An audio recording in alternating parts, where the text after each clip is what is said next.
Hare Krishna. Welcome back to discussion of Bhagavad Gita series. Today we shall be discussing the 13th verse from the first chapter of Bhagavad Gita.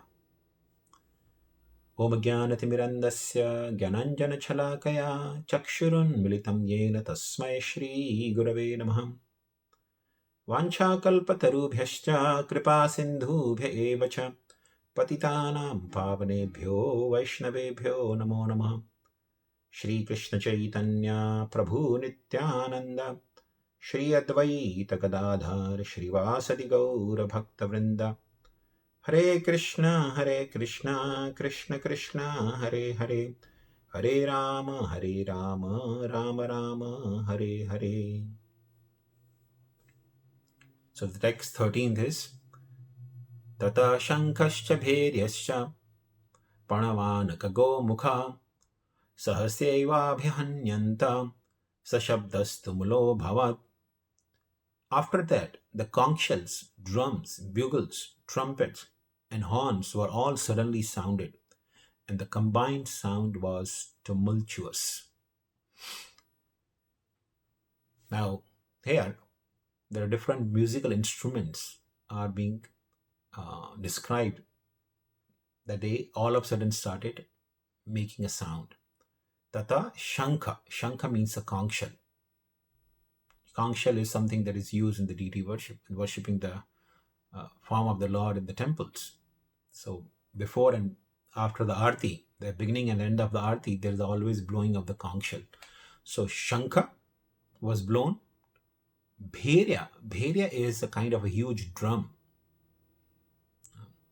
It's a drum which has generally spherical shape, but semi-spherical shape. And half of like a egg is cut from the middle in the center, but it's very huge in the size. And the upper portion is generally covered with the leather, and it is tightly it is tightened with the different mechanism. So when the sticks are hit to that, it makes a tumultuous sound. Bherya. And Panava Anaka, Prabhupada translate as small drums or kettle drums. But actually Panava and Anaka, they are two different kinds of drums. So you can say one drum also here, but there are also different kinds of drums. Panava is also one of the meters. There are different meters, like we chant certain mantras in different meters. So Panava is also a meter.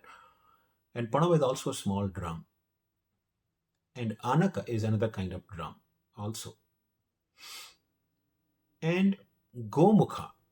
Gomukha is Prabhupada translates as horns.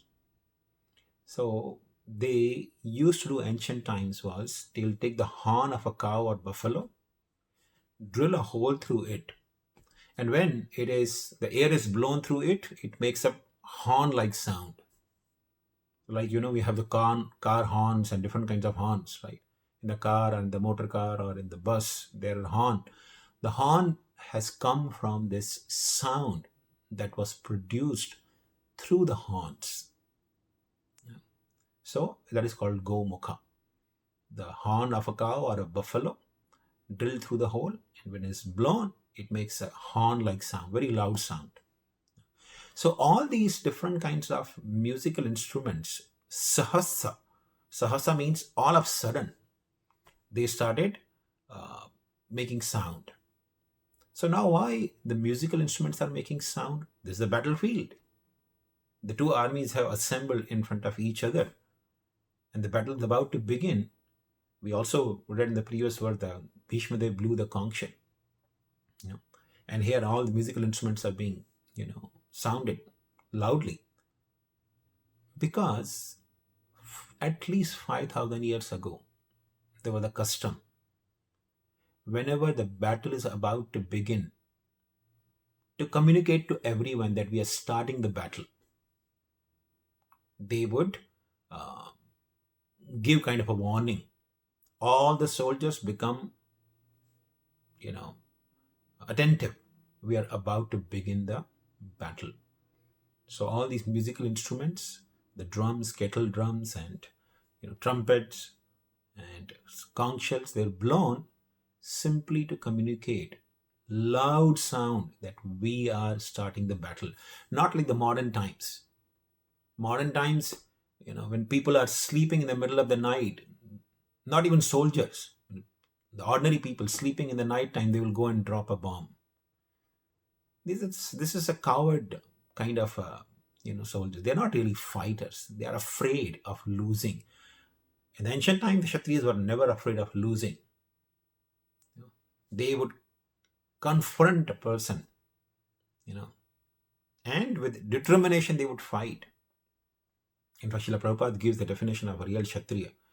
He actually tells a small anecdote that there were two Kshatriyas, they were fighting with each other. One had the sword, huge sword, and another one had only a dagger. Dagger is a small, knife kind of thing. So they were fighting. Now the person who has sword, he definitely had advantage. That person who has dagger, he's at disadvantage. So during the fight, the person who had sword, he stabbed the other warrior who was having the dagger in the hand. So sword is very long, so half of the sword is gone inside his chest or his stomach. But this warrior with the dagger, he cannot reach the other person, because the sword is long. So what he does is he holds the sword and pushes inside his body, so that the person who's holding the sword will come near to him and then stabs him. Prabhupada says this is Kshatriya spirit. Kshatriya doesn't feel afraid of dying on the battlefield. No. So in ancient times, there were warriors who were Kshatriyas, true Kshatriyas. They were not afraid of dying. And therefore, they would announce that we are starting the battle. And therefore, we see here, they are making tumultuous sound to make an announcement that we are beginning the battle, and be attentive, be ready. So this is the main substance of this verse. Tata shankasya bhairyasya pranava kabho mukha sahasya ivabhyanyanta sashabdastamulo bhava. Thank you very much. Hare Krishna.